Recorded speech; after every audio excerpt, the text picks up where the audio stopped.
নমস্কার বন্ধুরা, আশা করি সকলেই ভালো আছেন। আমার চ্যানেলে আজকে আপনাদের সবাইকে স্বাগত।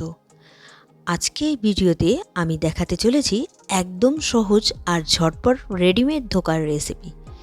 যারা কম সময়ে কিছু সুস্বাদু নিরামিষ পদ বানাতে চান তাদের জন্য এই রেসিপিটা একদম পারফেক্ট। বাজারে রেডিমেড ধোকা দিয়ে খুব সহজেই বানিয়ে ফেলতে পারেন দারুণ টেস্টি ধোকার তরকারি। স্বাদে হবে একদম ঘরোয়া, কিন্তু রেস্টুরেন্টের মতন ফ্লেভার। তাহলে দেরি না করে চলুন শুরু করি আজকের স্পেশাল রেসিপি, ধোকার ডালনার রেসিপি।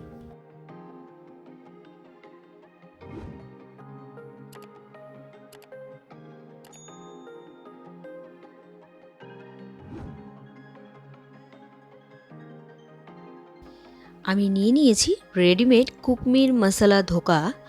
আপনারা চাইলে যে কোনো ব্র্যান্ডেরই নিতে পারেন। আর এটা রেডিমেড। এরপরে আমি পরবর্তীতে কোনো লং ভিডিওতে আমি ছোলার ডাল বেটেই দেখিয়ে দেব। আমি নিয়ে নিয়েছি ধোকা, আর এর মধ্যে মশলা মিক্সড আছে। এর মধ্যে আমি উষ্ণ গরম জল দিয়ে একটু মিক্সড করে নিচ্ছি, একটু পাতলা ব্যাটারের মতন বানিয়ে নিচ্ছি। দেখুন, ব্যাটারটা আমার বানিয়ে নেওয়া হয়ে গিয়েছে। এবার আমি ইন্ডাকশানে বসিয়ে দিলাম একটি ননস্টিকের প্যান, তার মধ্যে দিয়ে দিলাম সাদা তেল। তেল গরম হয়ে গিয়েছে। এবার আমি ব্যাটারটা মশলা ধোকার ব্যাটারটা দিয়ে দিলাম এর মধ্যে। এবার নাড়াচাড়া করে অনবরত একটি ডো বানিয়ে নিতে হবে। অনবরত নাড়াচাড়া করতে হবে, না হলে কিন্তু লেগে যেতে পারে। দেখুন, আমি ডোটা বানিয়ে নিচ্ছি। একটু টাইট হয়ে যায়। দেখুন, খুব সুন্দর একটি ডো তৈরি হয়ে গিয়েছে। এবার একটি স্টিলের প্লেট নিয়ে নিয়েছি, তার মধ্যে একটু সাদা তেল আমি মেখে নিলাম। এবার ডোটা নিয়ে নিয়েছি, খুব গরম আছে, একটু সাবধানে আমি একটু ডোটা চেপে চেপে দিচ্ছি। সুন্দরভাবে আমি চেপে দিয়েছি।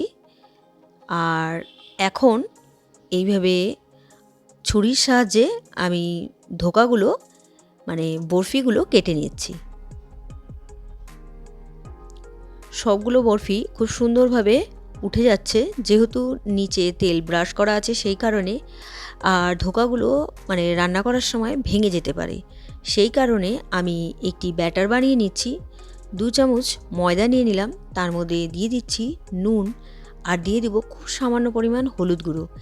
এবার একটু শুকনো নাড়াচাড়া করে তার মধ্যে জল দিয়ে একটি পাতলা ব্যাটার বানিয়ে নিচ্ছি। পাতলা ব্যাটার বানিয়ে নেওয়া হয়ে গিয়েছে। এবার আবারও প্যান বসিয়ে দিয়েছি, তার মধ্যে দিয়ে দিচ্ছি সর্ষের তেল। আমি ধোকাগুলো ভেজে নেব। আর ব্যাটারটা যে বানিয়ে রেখেছি ময়দার একদম পাতলা, সেই ব্যাটারে ডিপ করে নিয়ে আমি ধোকাগুলো ভেজে নিচ্ছি। এইভাবে যদি আপনারা ভেজে নেন তাহলে কিন্তু ধোকাগুলো যখন রান্নাটা করবেন তখন কিন্তু ভেঙে যাবে না, ভেঙে যাবার কোনো চান্সই থাকবে না। একে একে ধোকাগুলো আমি সব ভেজে নিচ্ছি ব্যাটারে ডুবিয়ে। আপনারা চাইলে ব্যাটারটা স্কিপও করতে পারেন, ডাইরেক্ট ভেজে নিতে পারেন।